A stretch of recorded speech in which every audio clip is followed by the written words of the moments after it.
ਅੱਜ ਅਸੀਂ ਆਪਣੇ ਰੰਗ ਤੋਂ ਲੈ ਕੇ ਜਿਹੜਾ ਰੱਬ ਨੇ ਸਾਨੂੰ ਦਿੱਤਾ ਹੈ, ਆਪਣੇ ਕੱਪੜਿਆਂ ਤੱਕ, ਆਪਣੀ ਬੋਲੀ ਤੱਕ ਨਫ਼ਰਤ ਕਰ ਰਹੇ ਹਾਂ। ਇੰਝ ਦਾ ਇੱਕ ਸਿਸਟਮ ਗੋਰਾ ਬਣਾ ਕੇ ਚਲਾ ਗਿਆ। ਕਰੀਮਾਂ ਲਾ ਲਾ ਕੇ ਮੁੰਡੇ ਵੀ ਗੋਰੇ ਹੋ ਰਹੇ ਨੇ, ਕੁੜੀਆਂ ਵੀ ਹੋ ਰਹੀਆਂ ਨੇ। You Kant change your complexion. ਰੱਬ ਨੇ ਬਣਾਇਆ ਔਰ ਉਹ ਬਦਲ ਨਹੀਂ ਸਕਦਾ। ਤੁਹਾਡੀਆਂ ਅਗਲੀਆਂ 70,000 ਨਸਲਾਂ ਵੀ ਇਸੇ ਰੰਗ ਦੀਆਂ ਜੰਮਣਗੀਆਂ।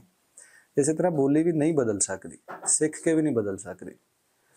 ਇਹ ਜੋ ਮੈਂ ਸਿੱਖਿਆ, ਮੈਂ ਆਪਣਾ ਜ਼ਾਤੀ ਤਜਰਬਾ ਤੁਹਾਡੇ ਨਾਲ ਸਾਂਝਾ ਕਰ ਰਿਹਾ। ਤੁਸੀਂ ਆਈਡੈਂਟੀਫਾਈ ਕਰ ਲਓਗੇ ਕਿ ਇਹ ਬੰਦਾ ਪੰਜਾਬੀ ਹੈ ਅਤੇ ਉਰਦੂ ਬੋਲਦਾ ਪਿਆ, ਸਾਰੀ ਉਮਰ ਵੀ ਬੋਲੀ ਹੋਵੇ। ਸਾਡੇ ਕੋਲ ਸਾਊਂਡ ਹੀ ਨਹੀਂ ਹੈਗੇ ਜਿਹੜੇ ਅਸੀਂ ਪੈਦਾ ਕਰ ਸਕੀਏ। ਇਸ ਤਰ੍ਹਾਂ ਫਿਰ ਜਦੋਂ ਮੈਨੂੰ ਲੱਗਾ ਕਿ ਤੇ ਮੇਰੀ ਬੋਲੀ ਮੇਰੇ ਸਾਹਮਣੇ ਮਰਦੀ ਹੈ ਪਈ ਔਰ ਮੇਰੀ ਤਜ਼ਲੀਲ ਮੇਰੇ ਸਾਹਮਣੇ ਹੀ ਹੋ ਰਹੀ ਹੈ, ਅਤੇ ਫਿਰ ਮੈਨੂੰ ਕੀ ਕਰਨਾ ਚਾਹੀਦਾ? ਮੈਂ ਬਹੁਤ ਜ਼ਿਆਦਾ ਉਰਦੂ ਸਿੱਖ ਲਵਾਂ ਤਾਂ ਇੱਜ਼ਤ ਪਾ ਲਵਾਂ, ਜਾਂ ਬਹੁਤ ਜ਼ਿਆਦਾ ਇੱਜ਼ਤ ਪਾਣੀ ਤਾਂ ਅੰਗਰੇਜ਼ੀ ਸਿੱਖ ਲਵਾਂ? ਮੂੰਹ ਟੇਢਾ ਜਿਹਾ ਕਰਕੇ ਅੰਗਰੇਜ਼ੀ ਬੋਲਦੇ ਹਾਂ, ਲਿਖਦੇ ਹਾਂ, ਅਤੇ ਮੈਂ ਕਿਸੇ ਸ਼ਾਇਦ ਹੋਰ ਕਲਾਸ 'ਚ ਚਲਾ ਜਾਵਾਂਗਾ। ਲੇਕਿਨ ਮੈਨੂੰ ਲੱਗਾ ਕਿ ਨਹੀਂ, ਫਿਰ ਮੇਰੀਆਂ ਜੜ੍ਹਾਂ, ਇੱਕ ਤੋਂ ਮੈਂ ਟੁੱਟ ਜਾਵਾਂਗਾ, ਦੂਸਰਾ ਸਭ ਕੁਝ ਫੇਕ ਹੋਏਗਾ। ਮੈਂ ਉਹ ਨਹੀਂ ਹੈ।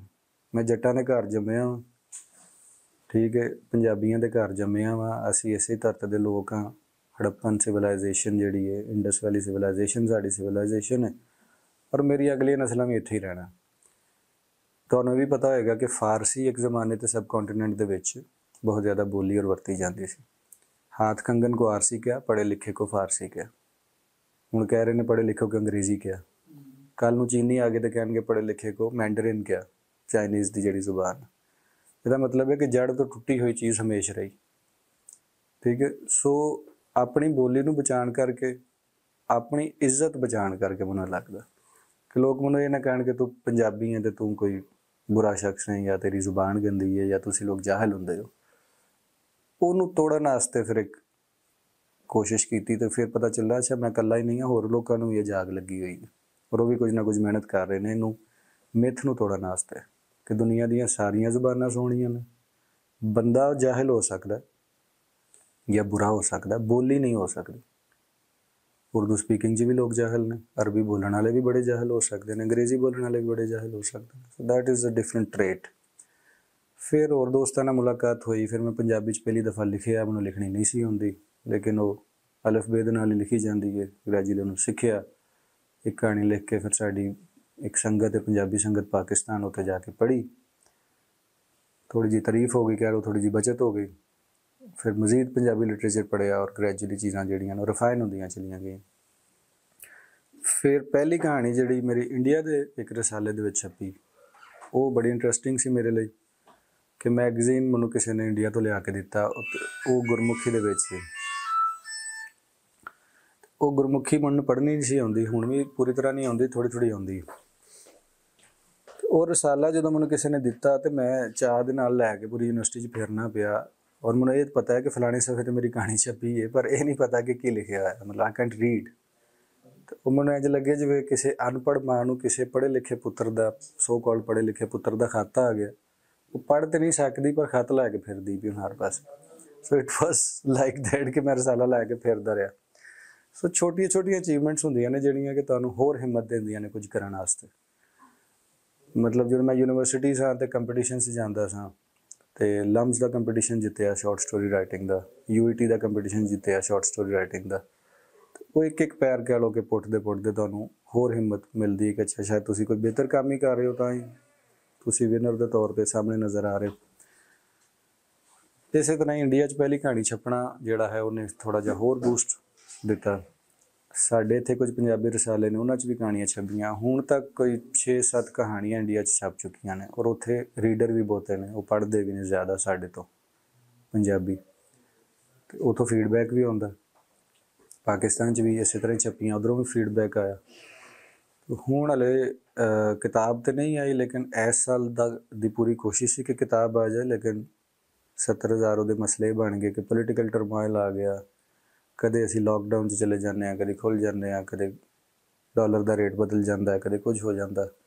ਉਹ ਚੀਜ਼ਾਂ ਪਬਲਿਸ਼ਰ ਵੱਲੋਂ ਡਿਲੇ ਹੁੰਦੀਆਂ ਜਾਂਦੀਆਂ ਨੇ। ਕੋਸ਼ਿਸ਼ ਸੀ ਕਿ 24 'ਚ ਹੀ ਆ ਜਾਏ ਕਿਤਾਬ, ਲੇਕਿਨ ਅਗਰ ਨਾ ਆ ਸਕੀ ਤਾਂ 25 'ਚ ਪਹਿਲੀ ਕਿਤਾਬ ਤੁਹਾਡੇ ਸਾਹਮਣੇ ਆਏਗੀ ਪੰਜਾਬੀ ਕਹਾਣੀਆਂ ਦੀ। ਤੁਹਾਨੂੰ ਮੌਕਾ ਮਿਲੇ, ਰੱਬ ਤੋਂ ਫੀਕ ਦੇਵੇ ਅਤੇ ਉਹ ਕਿਤਾਬ ਜ਼ਰੂਰ ਤੁਸੀਂ ਪੜ੍ਹਨਾ, ਰੱਬ ਨਾਲ ਫੀਡਬੈਕ ਜ਼ਰੂਰ ਮੈਨੂੰ ਦੇਣਾ। ਸੋ ਇਹ ਕਹਿ ਲਓ ਛੋਟੀ ਜਿਹੀ ਜਰਨੀ ਹੈ ਜਿਹੜੀ ਕਿ ਮੇਰੀ ਜ਼ਾਤੀ ਜਿਹੀ ਹੈ ਕਿ ਕਿਉਂ ਮੈਂ ਅੱਜ ਤੁਹਾਡੇ ਨਾਲ ਵੀ ਪੰਜਾਬੀ ਬੋਲਣਾ ਪਿਆ ਔਰ ਪੰਜਾਬੀ 'ਚ ਹੀ ਲਿਖਣਾ, ਔਰ ਬਾਕੀ ਜਿਹੜਾ ਮੇਰਾ ਐਕਟਿਵਿਜ਼ਮ ਦਾ ਕੰਮ ਹੈ ਪੰਜਾਬੀ ਨੂੰ ਲੈ ਕੇ, ਉਹ ਮੈਂ ਕਿਉਂ ਕਰਨਾ, ਉਹ ਫਿਰ ਇੱਕ ਲੰਮੀ ਤਫਸੀਲ ਹੈ, ਉਹ ਟਾਈਮ ਜ਼ਿਆਦਾ ਜ਼ਾਇਆ ਹੋ ਜਾਏਗਾ ਜ਼ਿਆਦਾ। ਅਸੀਂ ਮਾਂ ਬੋਲੀ ਦਿਹਾੜੇ 'ਤੇ ਇhtਜਾਜ ਕਰਨੇ ਹਾਂ, ਅਸੀਂ ਸਰਕਾਰਾਂ ਦੇ ਨਾਲ ਕਹਿ ਲਓ ਕਿ ਇੱਕ ਤਰ੍ਹਾਂ ਦਾ ਮੱਥਾ ਲਾਇਆ ਹੋਇਆ ਕਿ ਜਿੱਥੇ ਤੁਸੀਂ ਬਾਕੀ ਜ਼ੁਬਾਨਾਂ ਨੂੰ ਥਾਂ ਦਿੱਤੀ ਹੈ, ਸਿੰਧ 'ਚ ਸਿੰਧੀ ਦਾ ਤੁਸੀਂ ID ਕਾਰਡ ਬਣਾ ਕੇ ਦੇ ਰਹੇ ਹੋ, ਤੁਸੀਂ ਸਕੂਲਾਂ 'ਚ ਲਾਜ਼ਮੀ ਕਰਾਰ ਦਿੱਤੀ ਹੈ, ਤੇ ਪੰਜਾਬ 'ਚ ਕਿਉਂ ਨਹੀਂ ਹੋ ਸਕਦਾ। KPK 'ਚ ਵੀ ਪਸ਼ਤੋ ਪੜ੍ਹੀ ਜਾ ਰਹੀ, ਬਲੋਚਿਸਤਾਨ 'ਚ ਵੀ। तो साढ़े तो सब तो पहला एक इल्ज़ाम लगता है जी आप सूबाइयत फैला रहे हैं और आप लिसानियत फैला रहे हैं। तो भाई असी सूबा वां तो फिर सूबे की गल ही करांगे। 4 सूबे रल के पाकिस्तान बना रहे हैं, उन्होंने फैडरेशन कहते हैं, और तो कोई डेफिनेशन नहीं गी। कायदे आज़म के जोड़े 14 निकात सन, वो भी पहले 3-4 सूबाई खुद मुख्तारी की गल करते हैं। हुण दियां शिक्कां भी सारियां कह रही हैं। तो असी फैला कुछ नहीं रहे, मंग रहे हैं ਜਿਹੜਾ ਕਿ ਕੌਂਸਟੀਟਿਊਸ਼ਨ ਦੇ ਵਿੱਚ ਲਿਖਿਆ ਹੋਇਆ ਪਾਕਿਸਤਾਨ ਦੇ 1973 ਦੇ ਆਇਨ ਦੇ ਵਿੱਚ ਲਿਖਿਆ ਹੋਇਆ, ਕੋਈ ਵੀ ਸੂਬਾ ਕੋਈ ਵੀ ਬੋਲੀ ਜਿਹੜੀ ਉਹਦੀ ਹੈ ਆਪਣੇ ਮਾਮਲਾਤ ਵਾਸਤੇ ਵਰਤ ਸਕਦਾ, ਦਫ਼ਤਰੀ ਨਿਜ਼ਾਮ ਹੋਏ, ਅਦਾਲਤੀ ਨਿਜ਼ਾਮ ਹੋਏ ਔਰ ਪੜ੍ਹਾਉਣ ਵਾਲਾ ਮਾਮਲਾ ਹੋਵੇ ਉਹਦੇ ਵਿੱਚ। ਸੋ ਬਾਕੀ ਸੂਬਿਆਂ 'ਚ ਹੈ, ਪੰਜਾਬ 'ਚ ਨਹੀਂ ਹੈ। ਉਹਦੀ ਇੱਕ ਕੋਸ਼ਿਸ਼ ਹੈ, ਮੈਨੂੰ ਲੱਗਦਾ ਕਿ ਇਹ ਥੋੜ੍ਹੀ ਫੇਅਰ ਕੋਸ਼ਿਸ਼ ਹੈ ਕਿ ਥੋੜ੍ਹੀ ਜਿਹੀ ਇੱਜ਼ਤ ਸਾਡੀ ਵਾਪਸ ਆ ਜਾਏ ਔਰ ਅਸੀਂ ਵੀ, ਤੁਹਾਡੇ ਸਭ ਦੇ ਪਸ਼ਤੂਨ ਦੋਸਤ ਨੇ, ਸਿੰਧੀ ਦੋਸਤ ਨੇ, ਉਹਨਾਂ ਨੂੰ ਕਦੇ ਤੁਸੀਂ ਕੋਈ ਹੋਰ ਬੋਲੀ, 2 ਪਸ਼ਤੂਨਾਂ ਨੂੰ ਆਪਸ 'ਚ ਬੋਲਦਿਆਂ ਨਹੀਂ ਵੇਖਿਆ ਹੋਏਗਾ, ਲੇਕਿਨ ਪੰਜਾਬੀ ਹਮੇਸ਼ਾ ਆਪਸ ਕੋਸ਼ਿਸ਼ ਨਾਲ ਵੀ ਉਰਦੂ ਬੋਲਦੇ ਨੇ, ਜਿਹੜੀ ਕਿ ਉਹਨਾਂ ਕੋਲ ਬੋਲੀ ਵੀ ਨਹੀਂ ਜਾਂਦੀ। ਠੀਕ ਹੈ, ਜਾਂ ਤਾਂ ਉਰਦੂ ਹੀ ਬੋਲੀ ਜਾਏ ਨਾ, ਖਾਸ ਕਰ ਅੱਜ ਕੱਲ੍ਹ ਜੈਂਡਰ ਦਾ ਬੜਾ ਰੌਲਾ ਪੈ ਜਾਂਦਾ, ਬਟ ਉਰਦੂ 'ਚ ਕਹਿੰਦੇ ਨੇ ਜ਼ਰਾ ਹੈ ਮਜ਼ਾ। ਬੀਬੀਆਂ ਕਿਸ ਤਰ੍ਹਾਂ ਬੋਲ ਰਹੀਆਂ ਨੇ ਬੱਚਿਆਂ ਨਾਲ ਅੱਜ, ਕੀ ਲੈਂਗੁਏਜ ਹੈ। शफीक हैंड वॉश करके तो टेबल पे आ जाओ, तो शू लेस ना खुलाओ तुम्हारा, ठीक है, फ़ौरन से ख़त्म करो, फिनिश करो, फिनिश, तो फिर जो है ना स्कूल तुमने जाना है। फिनिश दा नाल तो भार पाड़ ले। सो एक तो लहजा जोड़ा है वो चुगली खा रहा, नंबर 2 ये उर्दू भी नहीं है, नंबर 3 अंग्रेज़ी भी नहीं है। की है कोई पता नहीं, एक मतंजन है जिस रंग रंग दे चौल ने, ते बड़ा फोर्स करके एक मां बोलदी पई अपने बच्चे नाल। ਇਹ ਜਬਰ ਹੈ, ਸਾਨੂੰ ਇਹ ਲੱਗਦਾ। ਸਾਡੀਆਂ ਮਾਵਾਂ ਨੇ ਸਾਡੇ ਨਾਲ ਪੰਜਾਬੀ ਬੋਲੀ, ਜ਼ਿਆਦਾਤਰ ਨਾਲ ਬੋਲੀ ਹੋਣੀ, ਕੁਝ ਨਾਲ ਉਰਦੂ ਬੋਲੀ ਹੋਣੀ, ਲੇਕਿਨ ਕਿਆ ਸਾਨੂੰ ਅੱਜ ਦੁਨੀਆ ਦਾ ਨਹੀਂ ਪਤਾ ਕਿ ਅਸੀਂ ਦੋਵੇਂ, ਅਸੀਂ ਸਾਰੇ ਇੱਕ ਦੂਜੇ ਦੇ ਸਾਹਮਣੇ ਅੱਜ ਨਹੀਂ ਬੈਠੇ, ਇੱਕ ਮੋਬਾਈਲ ਜਾਂ ਕੈਮਰਾ ਚਲਾਉਣਾ ਸਾਨੂੰ ਨਹੀਂ ਆਉਂਦਾ ਕਿ ਅਸੀਂ ਦੁਨੀਆ ਤੋਂ ਪਿੱਛੇ ਰਹਿ ਗਏ ਹਾਂ। ਨਹੀਂ, ਕਦੇ ਇੰਝ ਹੋ ਨਹੀਂ ਸਕਦਾ। ਸੋ ਜਿਹੜੀ ਮਾਂ ਨੇ ਗੱਲ ਤੁਹਾਨੂੰ ਪੰਜਾਬੀ 'ਚ ਸਿਖਾਈ ਹੈ, ਉਹ ਤੁਹਾਨੂੰ ਅੱਜ ਵੀ ਯਾਦ ਹੈ, ਉਹ ਬੋਲੀ ਵੀ, ਉਹ ਵੋਕੈਬਲਰੀ ਵੀ ਯਾਦ ਹੈ। ਬਾਅਦ 'ਚ ਤੁਸੀਂ ਜਿਹੜੀ ਮਰਜ਼ੀ ਜ਼ੁਬਾਨ ਸਿੱਖੋ, ਅਰਬੀ ਵੀ ਸਿੱਖੋ, ਫਾਰਸੀ ਵੀ ਸਿੱਖੋ, ਅੰਗਰੇਜ਼ੀ ਵੀ ਸਿੱਖੋ, ਆਉਣੀ ਚਾਹੀਦੀ ਹੈ, ਔਰ ਉਰਦੂ ਵੀ ਸਿੱਖੋ, ਵੀ ਆਉਣੀ ਚਾਹੀਦੀ ਹੈ। ਲੇਕਿਨ ਮਾਮਲਾ ਫਿਰ ਘੁੰਮ ਕੇ ਉੱਥੇ ਆਉਂਦਾ, ਆਈਡੀਓਲੋਜੀ, ਨਜ਼ਰੀਆ, ਕਿ ਇਸ ਨਜ਼ਰੀਏ ਨਾਲ ਤੁਸੀਂ ਜ਼ੁਬਾਨ ਬੋਲ ਰਹੇ ਹੋ ਜਾਂ ਬੁਲਵਾ ਰਹੇ ਹੋ। 3 ਬੰਦੇ ਉਰਦੂ ਬੋਲ ਰਹੇ ਨੇ, ਇੱਕ ਬੰਦਾ ਪੰਜਾਬੀ ਬੋਲ ਰਿਹਾ, ਤੇ ਬੈਂਕ ਦੇ ਵਿੱਚ ਬੈਠੀ ਹੋਈ ਬੀਬੀ ਦਾ ਨਜ਼ਰੀਆ ਕੀ ਹੋਵੇਗਾ ਉਹਦੇ ਵੱਲ? ਉਹਨੂੰ ਕਹਿੰਦੇ ਨੇ ਡਿਸਕ੍ਰਿਮੀਨੇਸ਼ਨ, ਜਿਹਦਾ ਅੱਜ ਕੱਲ੍ਹ ਰੌਲਾ ਬੜਾ, ਜੈਂਡਰ ਡਿਸਕ੍ਰਿਮੀਨੇਸ਼ਨ ਹੁੰਦਾ, ਈਵਨ ਮਜ਼ਹਬ ਦੇ ਨਾਂ 'ਤੇ ਹੁੰਦੀ ਹੈ, ਤੇ ਜ਼ੁਬਾਨ ਦੇ ਨਾਂ 'ਤੇ ਅਸੀਂ ਉਹਦੇ 'ਤੇ ਗੌਰ ਹੀ ਨਹੀਂ ਕਰਦੇ। ਕੱਪੜਿਆਂ 'ਤੇ ਹੋਏਗੀ, ਬਾਬਾ ਆ ਗਿਆ ਤਹਿਮਤ ਬਣ ਕੇ, ਪੱਗ ਵਲ ਕੇ ਪਿੰਡੋਂ ਆਇਆ, ਉਹਦਾ ਕੱਪੜੇ ਹੀ ਆਏ ਨੇ, ਔਰ ਕੋਈ ਤੁਹਾਡੇ ਵਰਗਾ ਮੁੰਡਾ ਹੋਵੇ, ਕੋਈ ਇੰਝ ਦੀ ਸਲਵਾਰ ਕਮੀਜ਼ ਜਾਂ ਪੈਂਟ ਕੋਟ ਪਾ ਕੇ ਗਿਆ ਹੋਵੇ, ਤੇ ਟਰੀਟਮੈਂਟ 'ਚ ਫ਼ਰਕ ਹੋਵੇਗਾ ਕਲੀਅਰਲੀ, ਬੈਂਕ ਤੋਂ ਲੈ ਕੇ ਤੇ ਪੀਜ਼ਾ ਖਾਣ ਵਾਲੀ ਕਿਸੇ ਹੱਟੀ ਤੱਕ। ਔਰ ਅਸੀਂ ਪੈਸੇ ਦੇ ਰਹੇ ਹਾਂ ਪੀਜ਼ੇ ਵਾਲੇ ਨੂੰ ਜਾ ਕੇ, ਫਿਰ ਵੀ ਉਹ ਸਾਡੇ ਨਾਲ ਅੱਖਾਂ ਟੇਢੀਆਂ ਕਰ ਰਿਹਾ ਕਿਉਂਕਿ ਤੁਸੀਂ ਤਹਿਮਤ ਬੰਨੇ ਔਰ ਪੰਜਾਬੀ ਬੋਲਦੇ ਹੋ। ਹਾਲਾਂਕਿ ਅਸੀਂ ਗਾਹਕ ਹਾਂ, ਅਸੀਂ ਉਹਨੂੰ ਬਿਜ਼ਨਸ ਦੇ ਰਹੇ ਹਾਂ, ਤੇ ਸਾਡੀ ਇੱਜ਼ਤ ਹੀ ਨਹੀਂ ਉਹ ਕਰਦਾ ਪਿਆ। ਕਿਉਂ? ਕਿਉਂਕਿ ਅਸੀਂ ਤਹਿਮਤ ਬੰਨੇ ਔਰ ਪੰਜਾਬੀ ਬੋਲਦੇ ਹਾਂ ਪਏ। ਪਿੱਛੋਂ ਵੀ ਚਕਵਾਲਦਾ, ਠੀਕ ਹੈ, ਉਹ ਗੋਰਾ ਨਹੀਂ ਹੈ, ਉਹਨੂੰ ਵੀ ਇੱਥੇ ਪੀਜ਼ਾ ਹਟ ਜਾਂ ਕਿਸੇ ਨੇ ਨੌਕਰੀ ਦਿੱਤੀ ਹੈ, ਉਹ ਖਲੋਤਾ ਹੈ ਉੱਥੇ, ਉਹਨੂੰ ਪਤਾ ਅੱਛਾ ਮੈਮ ਆਪ ਕਿਆ ਆਰਡਰ ਕਰੇਂਗੀ, ਇਹ ਉਹ ਕਰਕੇ ਇੱਥੇ ਬੈਜ ਜਿਹੇ ਉਹਨੇ ਲਾਇਆ, ਇੱਥੇ ਫਾਂਸੀ ਦਾ ਫੰਦਾ ਲਾਇਆ ਨਾ, ਤੇ he is trying to be something else, that is what he is not, at least at that time. ਮਾਂ ਦਾ ਕਿਤੇ ਮੈਸੇਜ ਆਇਆ ਪਿੱਛੋਂ, ਘਰਦਿਆਂ ਨੂੰ ਮੂੰਹ ਥੱਲੇ ਕਰਕੇ ਗਿਆ, और ਤੁਹਾਨੂੰ ਪਤਾ ਮੈਂ ਇੱਥੇ ਫਸਿਆ ਵਾਂ, ਕਿਦੋਂ ਪੈਸੇ ਕਿ ਤੁਹਾਨੂੰ ਘੱਲੇ ਨੇ, ਵੇਖ ਲਓ ਜੀ ਮੈਮ ਆਪ ਕਿਆ ਲੈਂਗੇ। ਇੱਕ ਹੀ ਜਗ੍ਹਾ ਤੇ ਇੱਕ ਬੰਦਾ 2 ਜ਼ਿੰਦਗੀਆਂ ਗੁਜ਼ਾਰ ਰਿਹਾ, ਔਰ ਇਹ ਉਹਦਾ ਘਰ ਹੈ ਜਿੱਥੋਂ ਜੰਮ ਕੇ, ਜਿੱਥੋਂ ਵੱਡਾ ਹੋ ਕੇ ਆਇਆ, ਔਰ ਇਹ ਦੁਨੀਆ ਜਿੱਥੇ ਅੱਗੇ ਉਹ ਕੁਝ ਬਣ ਕੇ ਵਿਖਾਉਣ ਦੀ ਕੋਸ਼ਿਸ਼ ਕਰਦਾ ਹੈ। ਸੋ ਫਿਰ ਆਉਂਦਾ ਸਰਮਾਇਆਦਾਰਾਨਾ ਨਿਜ਼ਾਮ। ਥੋੜ੍ਹੀ ਜਿਹੀ ਉਹਦੀ ਉਸ ਪਾਸਿਓਂ ਗੱਲ ਕਰ ਲਈਏ। ਸਰਮਾਇਆਦਾਰਾਨਾ ਨਿਜ਼ਾਮ ਵਿੱਚ ਕੋਈ ਵੀ ਸ਼ੈ ਪੇਂਡੂ ਜਾਹਿਲ ਨਹੀਂ ਹੁੰਦੀ, ਪੈਸਾ ਹੀ ਪਿਓ ਹੁੰਦਾ। ਹੁਣ ਆਖਰੀ ਜਿਹੜੀ ਫਿਲਮ ਸੁਪਰ ਹਿੱਟ ਰਹੀ ਹੈ ਪਾਕਿਸਤਾਨ 'ਚ, ਉਹਦਾ ਨਾਂ ਹੈ ਦ ਲੈਜੈਂਡ ਆਫ ਮੌਲਾ ਜੱਟ। ਇਸੇ ਤਰ੍ਹਾਂ ਹੀ ਹੈ। ਪਰ ਉਹਦੀ ਜ਼ੁਬਾਨ ਕੀ ਹੈ? ਪੰਜਾਬੀ। ਅਲਟੀਮੇਟਲੀ ਉਹ ਸਾਰੀਆਂ ਬੀਬੀਆਂ ਬੰਦੇ ਜਿਹੜੇ ਕਿ ਉਰਦੂ ਡਰਾਮੇ ਔਰ ਫਿਲਮਾਂ ਦੇ ਵਿੱਚੋਂ ਮਸ਼ਹੂਰ ਹੋਏ, ਉਹ ਕਿਲ ਕਿਲ ਕੇ ਪੰਜਾਬੀ ਬੋਲਦੇ ਨੇ ਉਸ ਫਿਲਮ ਦੇ ਵਿੱਚ। ਮਾਹਿਰਾ ਖਾਨ ਵੀ ਪੰਜਾਬੀ ਨਹੀਂ ਹੈ, ਫਵਾਦ ਖਾਨ ਵੀ ਪੰਜਾਬੀ ਨਹੀਂ ਹੈ, ਹਮਜ਼ਾ ਅਲੀ ਅਬਾਸੀ ਵੀ ਪੰਜਾਬੀ ਨਹੀਂ ਹੈ, ਔਰ ਇੱਕ ਉਹ ਚੌਥੀ ਪਤਨੀ ਕੀ ਖਾਤੂਨ ਸੀ ਉਮਾਇਮਾ ਮਲਕ, ਉਹ ਸ਼ਾਇਦ ਪੰਜਾਬੀ ਹੋ ਸੀ। ਲੇਕਿਨ ਸਰਮਾਇਆਦਾਰਾਨਾ ਨਿਜ਼ਾਮ ਨੇ ਜਾਂ ਪੈਸੇ ਨੇ ਉਹਨਾਂ ਕੋਲ ਪੰਜਾਬੀ ਬੁਲਵਾਈ। ਹੁਣ ਪੇਂਡੂ ਨਹੀਂ ਰਹੇ। ਮੈਂ ਪੰਜਾਬੀ ਬੋਲਾਂ ਤਾਂ ਮੈਂ ਪੇਂਡੂ ਹਾਂ ਜਾਂ ਜਾਹਿਲ ਹਾਂ, ਉਹ ਬੋਲਣ ਤੇ ਮਾਹਿਰਾ ਖਾਨ ਹੀ ਹੈ ਤੇ ਫਵਾਦ ਖਾਨ ਹੀ ਹੈ। ਕੀ ਹੈ? ਠੀਕ ਹੈ।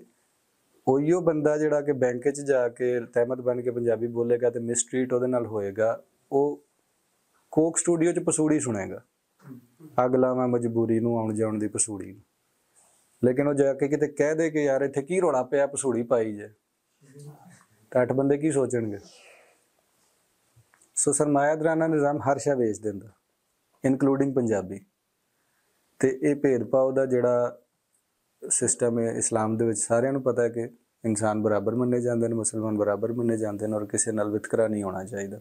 ਲੇਕਿਨ ਇਸੇ ਸਟੇਟ ਵਿੱਚ ਜ਼ੁਬਾਨ ਦੇ ਨਾਂ 'ਤੇ ਬਹੁਤ ਵੱਡਾ ਵਿਤਕਰਾ। ਸੋ ਇਹਦੇ ਕਰਕੇ ਅਸੀਂ ਕੋਸ਼ਿਸ਼ ਕਰ ਰਹੇ ਹਾਂ, ਜੇ ਤੁਹਾਨੂੰ ਮੇਰੀ ਕੋਈ ਗੱਲ ਇੱਕ ਅੱਧੀ ਚੰਗੀ ਲੱਗੇ ਔਰ ਤੁਹਾਨੂੰ ਲੱਗੇ ਕਿ ਮੈਂ ਠੀਕ ਕੋਈ ਜਦੋਜਹਿਦ ਕਰ ਰਿਹਾ, ਤਾਂ ਤੁਸੀਂ ਮੇਰੇ ਨਾਲ ਰਲ ਵੀ ਸਕਦੇ ਹੋ। ਸਾਡਾ ਹਫ਼ਤੇਵਾਰ ਹੁੰਦਾ ਹੈ ਸੰਗਤ ਦਾ ਵੀ ਪ੍ਰੋਗਰਾਮ, ਉਸ ਤੋਂ ਇਲਾਵਾ ਵੀ ਕਈ ਪਲੇਟਫਾਰਮਸ ਨੇ ਜਿੱਥੇ ਅਸੀਂ ਕੋਸ਼ਿਸ਼ਾਂ ਕਰ ਰਹੇ ਹਾਂ ਕਿ ਪੰਜਾਬੀ ਨੂੰ ਉਹਦੀ ਉਹ ਇੱਜ਼ਤ ਮਿਲ ਜਾਏ ਜਿਹੜੀ ਲੱਭਣੀ ਚਾਹੀਦੀ ਹੈ। ਦੂਸਰਾ ਆਖਰੀ ਗੱਲ, ਫਿਰ ਅਸੀਂ ਤੁਹਾਡੇ ਮੇਰੇ ਖਿਆਲ ਕਹਾਣੀਆਂ ਚਲੇ ਜਾਵਾਂਗੇ, ਫਿਰ ਸਵਾਲਾਂ ਵਿੱਚ ਕਰ ਲਾਂਗੇ। ਹਾਂ, ਆਖਰੀ ਗੱਲ ਇਹ ਕਹਾਣੀ ਤੋਂ ਪਹਿਲੇ ਕਿ ਤੁਹਾਡੇ ਸਾਰੇ ਵਡਕੇ ਜਿਹੜੇ ਸਨ ਉਹ ਸਭ ਅਰਬ ਤੋਂ ਨਹੀਂ ਸਨ ਆਏ। ਅਸੀਂ ਇੱਥੋਂ ਦੇ ਜੀ ਹਾਂ, ਅਸੀਂ ਇਸਲਾਮ ਕਬੂਲ ਕੀਤਾ ਸਾਡੇ ਵਡਕਿਆਂ ਨੇ, ਅਤੇ ਪਹਿਲੇ ਅਸੀਂ ਜਾਂ ਤਾਂ ਸਿੱਖ ਸਾਂ ਅਤੇ ਜਾਂ ਫਿਰ ਅਸੀਂ ਹਿੰਦੂ ਸਾਂ। ਔਰ ਅਰਬ ਦੇ ਵਿੱਚ ਵੀ ਜਿਹੜੇ ਲੋਕ ਮੁਸਲਮਾਨ ਹੋਏ ਉਹ ਵੀ ਬੁੱਤ ਪ੍ਰਸਤ ਸਨ, ਕਾਬੇ 'ਚ ਬੁੱਤ ਹੀ ਪਏ ਸਨ ਨਾ, ਉਸ ਤੋਂ ਹੋਰ ਕਿਹਨਾਂ ਨੂੰ ਮੁਸਲਮਾਨ ਉਹ ਕਰ ਰਹੇ ਸਨ। ਉਹ ਜਿਹੜੇ ਮੁਸਲਮਾਨ ਹੋਏ ਉਹਨਾਂ ਨੂੰ ਅਸੀਂ ਕਦੇ ਵੀ ਨਹੀਂ ਕਹਿੰਦੇ ਕਿ ਤੁਸੀਂ ਹਿੰਦੂਆਂ ਦੀ ਕਾਫਰਾਂ ਦੀ ਔਲਾਦ ਹੋ। ਉਹ ਮੁਸਲਮਾਨ ਹੋ ਗਏ, ਸਹਾਬਾ ਹੋ ਗਏ, ਔਰ ਫਿਰ ਅੱਗੋਂ ਇੱਕ ਪੂਰਾ ਨਿਜ਼ਾਮ ਚੱਲਿਆ, ਇੱਕ ਇਸਲਾਮ ਜਿਹੜਾ ਉਹ ਅਰਬ ਤੋਂ ਨਿਕਲ ਕੇ ਬਾਕੀ ਦੁਨੀਆ 'ਚ ਚਲਾ ਗਿਆ। ਲਾਈਕਵਾਈਜ਼ ਅਸੀਂ ਇੱਥੇ ਇਸਲਾਮ ਕਬੂਲ ਕੀਤਾ ਅਤੇ ਸਾਨੂੰ ਹੁਣ ਇੱਥੇ ਕਈ ਤਰ੍ਹਾਂ ਦੇ ਤਾਨੇ ਕੁਝ ਹੋਰ ਕਮਿਊਨਿਟੀਜ਼ ਵੱਲੋਂ ਲੱਭਦੇ ਨੇ ਕਿ ਤੁਸੀਂ ਸਿੱਖਾਂ ਦੀ ਔਲਾਦ ਹੋ ਅਤੇ ਹਿੰਦੂਆਂ ਦੀ ਔਲਾਦ ਹੋ ਅਤੇ ਫਲਾਣੇ ਦੀ ਔਲਾਦ ਹੋ। ਪਹਿਲੀ ਗੱਲ ਕਿ ਅਸੀਂ ਆਦਮ ਦੀ ਔਲਾਦ ਹੋ। ਉਸ ਤੋਂ ਬਾਅਦ ਸਾਡੇ ਵਡਕਿਆਂ ਨੇ ਕਈ ਧਰਮ ਬਦਲੇ ਔਰ ਇੱਥੋਂ ਤੱਕ ਆਏ। ਹੁਣ ਇਸਲਾਮ ਪੰਜਾਬ ਦੇ ਵਿੱਚ ਕਿਵੇਂ ਆਉਂਦਾ, ਇਹ ਬੜਾ ਅਹਿਮ ਹੈ ਔਰ ਇਹਨੂੰ ਸਾਨੂੰ ਜਾਣਨਾ ਚਾਹੀਦਾ ਕਿ ਸੂਫੀ ਸ਼ੋਹਰਾ ਜਿਹਨਾਂ ਨੂੰ ਕਿਹਾ ਜਾਂਦਾ, ਉਸ ਤੋਂ ਇਲਾਵਾ ਵੀ ਕਈ ਸੂਫੀ ਆਏ ਔਰ ਉਹਨਾਂ ਆ ਕੇ ਇੱਥੇ ਲੋਕਾਂ ਦੀ ਬੋਲੀ ਦੇ ਵਿੱਚ ਦੱਸਿਆ ਕਿ ਰੱਬ ਕੌਣ ਹੈ ਔਰ ਇਸਲਾਮ ਕੀ, ਔਰ ਸ਼ਾਇਰੀ ਵੀ ਪੰਜਾਬੀ 'ਚ ਕੀਤੀ। ਬੁੱਲੇ ਸ਼ਾਹ ਤੇ ਨੂੰ ਮੰਨਦੇ ਹੀ ਹੋ ਨਾ ਮੇਰਾ ਖਿਆਲ ਹੈ, ਬਤੌਰ ਸ਼ਾਇਰ, ਬਤੌਰ ਸੂਫੀ ਚਲੋ, ਔਰ ਬਾਕੀਆਂ ਦਾ ਵੀ ਇਹ ਮਾਮਲਾ। ਪਰ ਉਦੋਂ ਉਰਦੂ ਨਹੀਂ ਸੀ ਹੁੰਦੀ, ਫਾਰਸੀ ਇੱਕ ਵੱਡੀ ਜ਼ੁਬਾਨ ਸੀ, ਤਾਕਤਵਰ ਜ਼ੁਬਾਨ ਸੀ, ਜਿਵੇਂ ਅੱਜ ਅੰਗਰੇਜ਼ੀ ਹੈ। ਫਾਰਸੀ ਹੁਣ ਕੋਈ ਜਾਣਦਾ ਹੀ ਨਹੀਂ ਇੱਥੇ। ਹੁਣ ਕੱਲ੍ਹ ਨੂੰ ਅੰਗਰੇਜ਼ੀ ਦਾ ਕੀ ਬਣੇਗਾ ਇੱਥੇ ਉਹ ਵੀ ਨਹੀਂ ਪਤਾ, 100 ਸਾਲ ਬਾਅਦ ਜਾਂ 200 ਸਾਲ ਬਾਅਦ ਜਾਂ ਜੋ ਵੀ ਹੈ। ਸੋ ਉਸ ਜ਼ੁਬਾਨ ਜਿਹਦੇ ਵਿੱਚ ਸਾਡੇ ਵਡਕੇ ਮੁਸਲਮਾਨ ਹੁੰਦੇ ਨੇ, ਉਹ ਸਾਡੇ ਲਈ ਅੱਜ ਜਾਂ ਤਾਂ ਸਿੱਖਾਂ ਦੀ ਜ਼ੁਬਾਨ ਹੈ ਅਤੇ ਜਾਂ ਜਾਹਿਲਾਂ ਦੀ ਜ਼ੁਬਾਨ। ਇਹਦਾ ਮਤਲਬ ਹੈ ਕਿ ਫਿਰ ਅਸੀਂ ਬਾਕੀ ਸਾਰੇ ਸੂਫੀਆਂ ਨੂੰ ਵੀ ਜਾਹਿਲ ਹੀ ਮੰਨ ਰਹੇ ਹਾਂ, ਸਮੇਤ ਬੁੱਲੇ ਸ਼ਾਹ, ਵਾਰਿਸ ਸ਼ਾਹ, ਸ਼ਾਹ ਹੁਸੈਨ, ਮੀਆਂ ਮੁਹੰਮਦ ਬਖਸ਼। ਸ਼ੇਰ ਵੀ ਮੈਂ ਇਸ ਲਈ ਪੜ੍ਹਿਆ ਸੀ ਸਟਾਰਟ ਵਿੱਚ, ਅਲਿਫ ਅੱਲਾ ਰੱਤਾ ਦਿਲ ਮੇਰਾ। ਕਿਸੇ ਮਾਈ ਨੂੰ ਕਿਸੇ ਪਿੰਡ 'ਚ ਜਾ ਕੇ ਜਦੋਂ ਕਹੋਗੇ ਤਾਂ ਉਹਨੂੰ ਜ਼ਿਆਦਾ ਸਮਝ ਆਏਗੀ, ਬਜਾਏ ਇਸਦੇ ਕਿ ਤੁਸੀਂ ਕੋਈ ਗਾਲਬ ਦਾ ਸ਼ੇਰ ਸੁਣਾ ਜਾਂ ਅੰਗਰੇਜ਼ੀ ਦੇ ਨਾਲ ਉਹ ਕੋਸ਼ਿਸ਼ ਕਰੋ ਜਾਂ ਜੋ ਵੀ ਮਾਮਲਾ ਉਹਦੇ ਨਾਲ ਹੁੰਦਾ। ਸੋ ਧਾਰਮਿਕ ਅੰਦਾਜ਼ ਨਾਲ ਵੀ ਅਸੀਂ ਵੇਖ ਲਿਆ, ਮਜ਼ਹਬੀ ਇਤਬਾਰ ਨਾਲ, ਸੋਸਾਈਟਲ ਵੀ ਵੇਖ ਲਿਆ ਕਿ ਪੂਰੀ ਦੁਨੀਆ ਕਿਸ ਤਰ੍ਹਾਂ ਚੱਲ ਰਹੀ ਅਤੇ ਅਸੀਂ ਕਿਵੇਂ ਚੱਲ ਰਹੇ ਹਾਂ, ਔਰ ਸਟੇਟ ਦਾ ਨੈਰੇਟਿਵ ਕੀ ਹੈ ਇਹ ਸਾਰੀ ਚੀਜ਼ ਨੂੰ ਬਣਾਉਣ ਵਿੱਚ, ਔਰ ਉਹਦੀ ਜੜ੍ਹ ਕੀ ਹੈ। ਗੋਰੇ ਨੇ ਉਰਦੂ ਇੱਥੇ ਕਿਉਂ ਲਾਗੂ ਕੀਤੀ, ਜਿਹੜਾ ਮੈਂ ਤੁਹਾਨੂੰ ਦੱਸਿਆ ਕਿ ਵੀ ਆਸਟ੍ਰੇਲੀਆ ਦੇ ਵਿੱਚ ਵੀ, ਅਮਰੀਕਾ 'ਚ ਵੀ ਉਹਨਾਂ ਦੀ ਬੋਲੀ ਖੋਲ੍ਹੀ ਗਈ ਔਰ ਉਹਨਾਂ ਦਾ ਸਾਰਾ ਕਲਚਰ ਤਬਾਹ ਕਰ ਦਿੱਤਾ ਗਿਆ। ਸੋ ਤਕਰੀਬਨ ਇੱਕ ਮੋਟਾ ਜਿਹਾ ਵੇਰਵਾ ਮੇਰਾ ਖਿਆਲ ਹੈ ਅਸੀਂ ਕਰ ਲਿਆ। ਕੁਝ ਚੀਜ਼ਾਂ ਤੁਹਾਡੇ ਜ਼ਿਹਨ 'ਚ ਪੈਦਾ ਹੋਈਆਂ ਹੋਣਗੀਆਂ, ਕੁਝ ਕਲੀਅਰ ਹੋਈਆਂ ਹੋਣਗੀਆਂ, ਉਸ ਜੋ ਅਸੀਂ ਸਵਾਲ ਜਵਾਬ ਕਰਾਂਗੇ, ਫਿਰ ਉਹਦੇ 'ਚ ਅਸੀਂ ਡਿਸਕਸ਼ਨ ਕਰਾਂਗੇ।